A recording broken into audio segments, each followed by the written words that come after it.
World news tonight, this Thursday.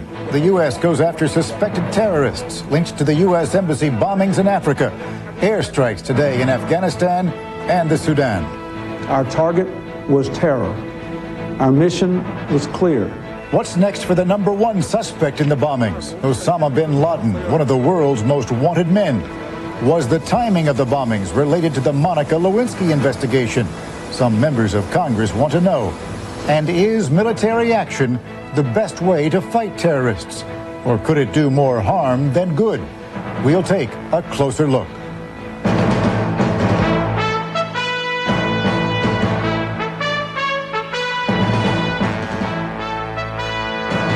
In New York. This is World News Tonight with Peter Jennings. Sitting in tonight, Forrest Sawyer. Good evening. We are learning more details about today's U.S. assault on a suspected terrorist camp in Afghanistan and a Sudanese chemical plant believed to be involved in the production of nerve gas. Late this afternoon, President Clinton said the attack was necessary today because key terrorist leaders were planning to gather at the Afghani camp today. And he emphasized that the suspected terrorists who he blamed for the recent attacks on U.S. embassies in Africa were poised to strike at American targets again and very soon. The prime suspect, Saudi multimillionaire Osama bin Laden, who runs the Afghani camp and who has repeatedly called for a holy war against the U.S. and its citizens. We have a number of reports, beginning with ABC's national security correspondent, John McWethy. John?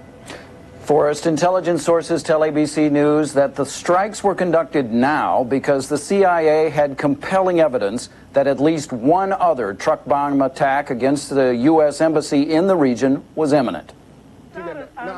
With flames still burning into the night in the aftermath of the U.S. strike, Defense Secretary Cohen issued a warning. There's no safe place to hide. There is no refuge for terrorists who kill innocent American people. ABC News has learned that today's attack was conducted entirely by cruise missiles launched from 7 U.S. naval vessels in the region. More than 50 missiles were fired, sources say. Once damage has been assessed, there could be another U.S. attack. Aircraft were not used, officials say, because of the high risk to American pilots and the extreme difficulty of refueling the planes over territory where the U.S. lacked permission to be operating. We're in a different ball game today. We're going against a terrorist organization, and that calls for some different techniques. The primary target in Afghanistan was what one intelligence official called Terrorist University, a vast training complex run and paid for by Osama bin Laden. There were 6 targets in all, 4 actual training camps, plus a headquarters and large storage area for ammunition, tanks, and guns. In Sudan's capital of Khartoum, the target was a pharmaceutical plant in which American officials believe bin Laden had a financial interest. We do know that he had contributed to this particular facility. We do know that he has had an interest in acquiring chemical weapons. We do know that this facility produces the precursors that can result in the production of VX. VX is a deadly nerve gas. Tonight, Sudanese officials denied the accusation, saying the plant only makes drugs, not bombs. It is a medical factory. It is a private factory. All the people know it. On Sudanese TV, it was horrifying news. Of the worst crime against humanity committed a couple of hours ago by the U.S. air fighters. Was bin Laden himself a target of the U.S. attack? We were not going directly after Osama bin Laden. It was an attack on his network of terrorist groups, as I think you can see from the targets. And tonight, Forrest, intelligence sources say that bin Laden appears to have escaped injury and that he is alive and well, ready to continue his holy war against the United States. Forrest? John, when the dust clears, the U.S. is going to have to deal with an obvious fact. These were attacks on 2 separate sovereign nations. How much consideration have U.S. officials given to that? The U.S. considered that, apparently, Forrest, and they decided that the other evidence was so important, so overwhelming, they had to ignore that consideration and simply do the strikes. John McWethy, thanks very much, John. Well, Defense Secretary William Cohen said that planning for the strikes had been going on nearly round the clock since last Wednesday, but it remained one of the most closely held secrets Washington has seen in years. At the White House, ABC's John Cochran. John? Forrest, news of the attacks was so closely held that many here at the White House were surprised. Until minutes before the president appeared, it had seemed another quiet summer's day on Martha's Vineyard. That quickly changed. The United States launched an attack this morning on one of the most active terrorist bases in the world. Later at the White House, the president defended his decision, saying he not only had convincing evidence that Osama bin Laden's followers were responsible for the bombings in Africa, but that more terrorist attacks were being planned against Americans. We have reason to believe that a gathering of key terrorist leaders was to take place there today, thus underscoring the urgency of our actions. As the president was returning to Washington for a national security briefing, some of his aides worried that critics would suspect he had created an international crisis to divert attention from the Monica Lewinsky scandal. It was uncomfortably similar to a recent movie, Wag the Dog, which portrayed a scandal-plagued president starting a war to regain his popularity. We want you to produce. You want me to produce your war? Defense Secretary Cohen said, "This is not a movie." The only motivation driving this action today was our absolute obligation to protect the American people from terrorist activities. That is the sole motivation. Late today, the president's national security advisor, Sandy Berger, said the United States faced an imminent threat. We had very specific information about very specific threats with respect to very specific targets. And that is the legal defense for today's airstrikes. Because, as one administration official said, when Americans are in danger, we have the right of self-defense. The official also said, you know, when somebody's coming at you with a loaded gun, you've got the right to shoot back. At the White House, John Cochran. Thanks very much, John. As to that suspicion that the president was trying to divert attention from his current troubles by ordering the attack, only a few members of Congress raised that argument. Typically, when the U.S. launches any sort of military action or in time of crisis overseas, it is customary to rally around the commander-in-chief. Joining us from Washington, ABC's Cokie Roberts. But as you listen to John's report, Cokie, you can see that the White House was bending over backwards to explain why it's necessary to attack today. Certainly, because that suspicion was out there, that suspicion of diversion. But the president had been briefing the leaders of Congress. Speaker Gingrich had been, as he put it, in the loop for the last couple of weeks hearing about this. So they were not surprised, and they were, as usual, very supportive of the president, as were most members of Congress who have been frantically issuing statements from all over the place all day today saying they support this action. But a few have, as you say, raised questions about that timing. And those questions, I think, go to what the president is suffering through, not only here at home, but around the world.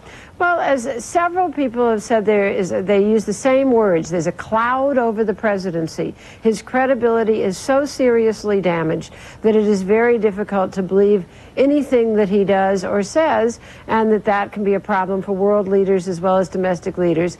Those are mainly the president's opponents, critics, who have been saying that. One member of Congress who served in the Persian Gulf War, Jim Gibbons of Nevada, a Republican, did even compare it to the movie Wag the Dog. So it's a problem for the president. Anything he does right now is suspect. Cokie Roberts, thank you. Let us bring in now George Stephanopoulos, ABC News political analyst, who was, of course, one of the president's closest advisors for a number of years, therefore in on many situations similar to today's attack.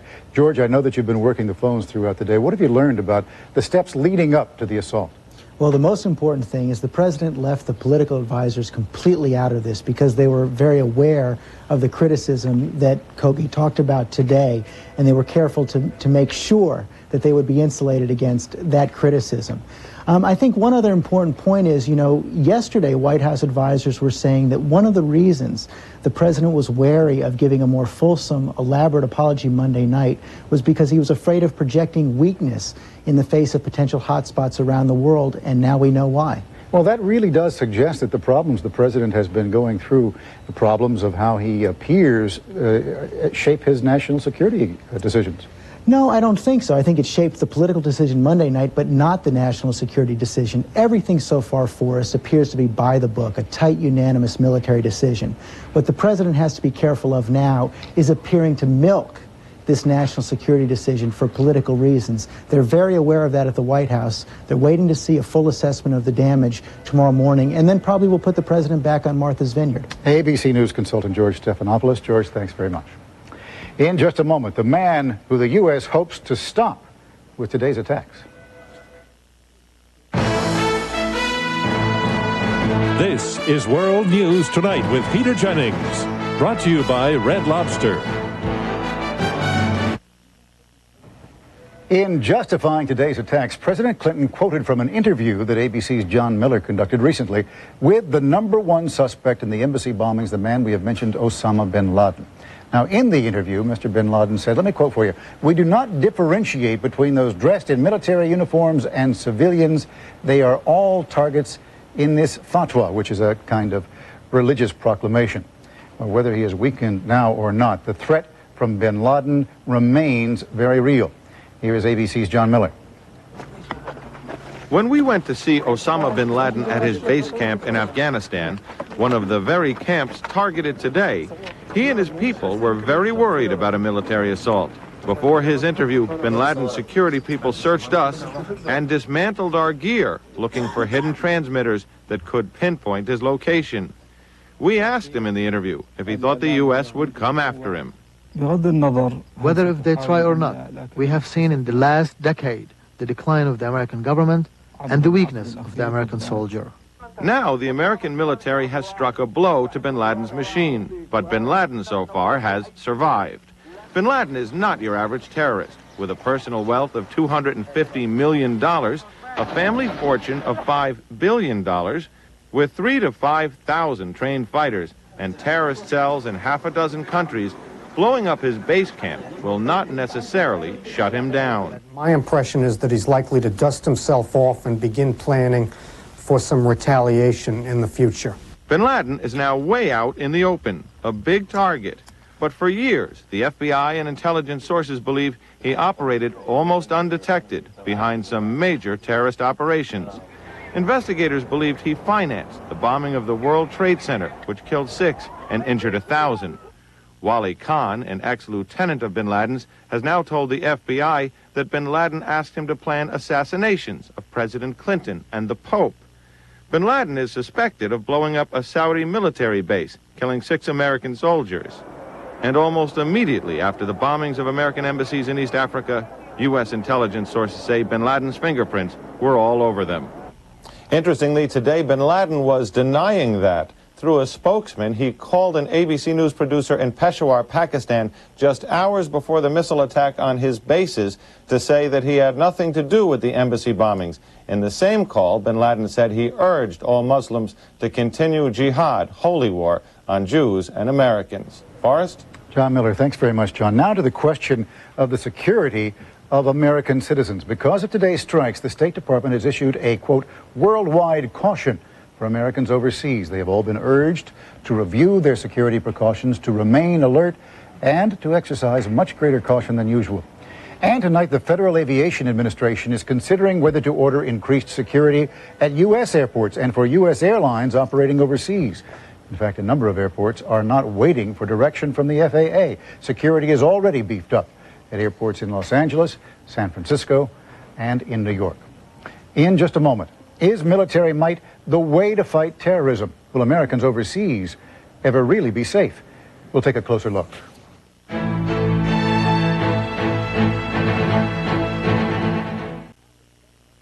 Our closer look tonight is at the question of how to fight terrorism. There's always been a lot of debate over whether to use diplomatic tools or military action, which can have so many ramifications.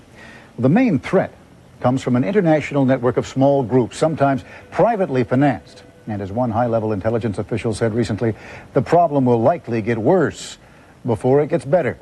Here's ABC's Barry Serafin. The most notable previous U.S. military strike against terrorism was the massive bombing raid against airfields, training camps, and other targets in Libya in 1986. Libyan leader Muammar Gaddafi survived, but appeared to get the message. The attack that President Reagan ordered on Libyan terrorist camps in April of 1986 succeeded in the sense that we saw right after that an immediate decrease of Libyan terrorist activities. In 1988, in the Persian Gulf, 4 days after a U.S. ship had been damaged by a mine, Navy ships and planes launched a retaliatory attack, destroying 2 Iranian oil platforms. In 1993, after learning of an alleged plot to assassinate former President Bush, the U.S. launched a missile attack on Iraqi intelligence headquarters in Baghdad. We've actually had relatively few incidents, but those that we have had have stood out and tried to deliver a powerful punch. U.S. retaliatory and preemptive strikes against terrorism have been rare in recent years. More often, in cases such as the U.S. Trade Center bombing in New York, government officials have sought to identify and track down those responsible, to seek international support, and to pursue legal remedies in court. That's how it usually has been done until today. Barry Saroff, ABC News, Washington. ABC News consultant Vince Canestraro joins us now from Washington. He is an expert on terrorism. And, of course, the point has been made throughout the day, Vince, that the U.S. has long known about this terrorist camp in Afghanistan. They have known about the plant in Sudan. Why is it necessary to return to military action at this point? I think the administration decided to move at this point because of the amassing of critical intelligence that indicated that a new terrorist bombing was imminent. There was evidence both from criminal investigators and from CIA intelligence that bin Laden planned to carry out another truck bombing, a third truck bombing. Well, these terrorists certainly operate in cells, and they certainly have the opportunity to move a truck bomb, for instance, without having the camp up and running. Is it going to be an effective attack?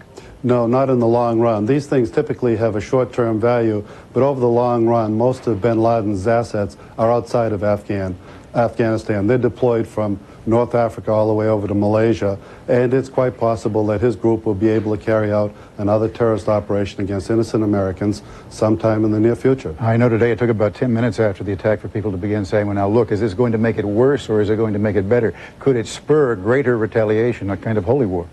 Yeah, it may very well inspire a lot of the followers of bin Laden and those who support him to carry out indiscriminate individual acts of terrorism. But I think in this case, the administration felt that the evidence that a new truck bombing was imminent really had to be addressed, and this will deter some short-term action. News consultant to ABC and terrorism expert Vince Canestraro. Thanks very much, Vince. Well, just before the military strikes were announced, there was another major development in the embassy bombing investigation in Africa. In Nairobi, FBI agents raided a house belonging to a private charity, reportedly an Islamic group that was called Mercy International. The agents spent 5 hours there, reportedly took at least one more suspect into custody.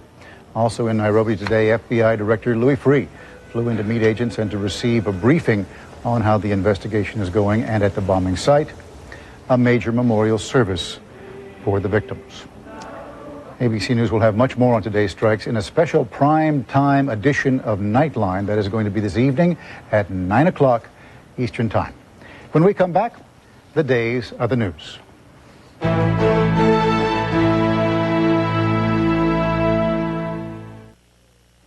Well, for a day at least, the anti-terrorist strikes by U.S. military have knocked Monica Lewinsky off the top of the news. But Lewinsky was back before the grand jury today, and her testimony may have further damaged the president's case. Here's ABC's Linda Douglas. According to legal sources, Monica Lewinsky's testimony today directly contradicted the president's on two key points. First, on the question of Mr. Clinton's gifts to Lewinsky, which she later returned to his secretary Betty Currie, sources say the president testified that they talked about the gifts before they had been subpoenaed in the Paula Jones case. But Lewinsky testified today that the discussion came after the subpoena arrived, which could amount to obstruction of justice. If it's two people talking about it after those things have been subpoenaed, they're talking about evidence. And though Mr. Clinton admitted to sex with Lewinsky, he denied it fit the description presented him in the Paula Jones case, which would involve his fondling her. But today, say sources, Lewinsky testified he did fondle her. A source close to the president said it is possible, quote, that in the heat of battle, something could have occurred between them, and Mr. Clinton has forgotten. It is likely all of these contradictions will figure prominently in Kenneth Starr's report to Congress. Linda Douglas, ABC News, Washington. And what public impact has all this had? The latest ABC News poll taken before today's military strikes shows the president's favorability rating has dropped 15 points from 54% in mid-July to 39%.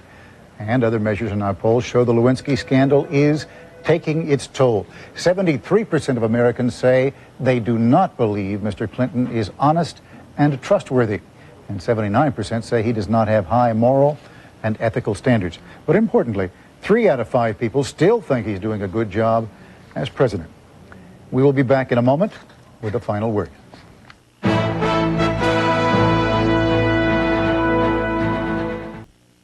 Now, just a brief review of our lead story. This afternoon, President Clinton announced a military attack on suspected terrorist facilities in Afghanistan, and here you see in Sudan. Both sites have links to Osama bin Laden, the chief suspect in the bombings of U.S. embassies in Africa. And today, crowds of angry Sudanese attacked the abandoned U.S. embassy in Khartoum, at the capital of the Sudan. There you see them storming over, and again, I emphasize this is a vacant building. President Clinton said today that today's strikes were necessary because of urgent intelligence warnings that new terrorist attacks against Americans were imminent. And that's our report on World News Tonight. Reminder, later on ABC News, a Nightline special. That's at 9 tonight. I'm Forrest Sawyer. Good night.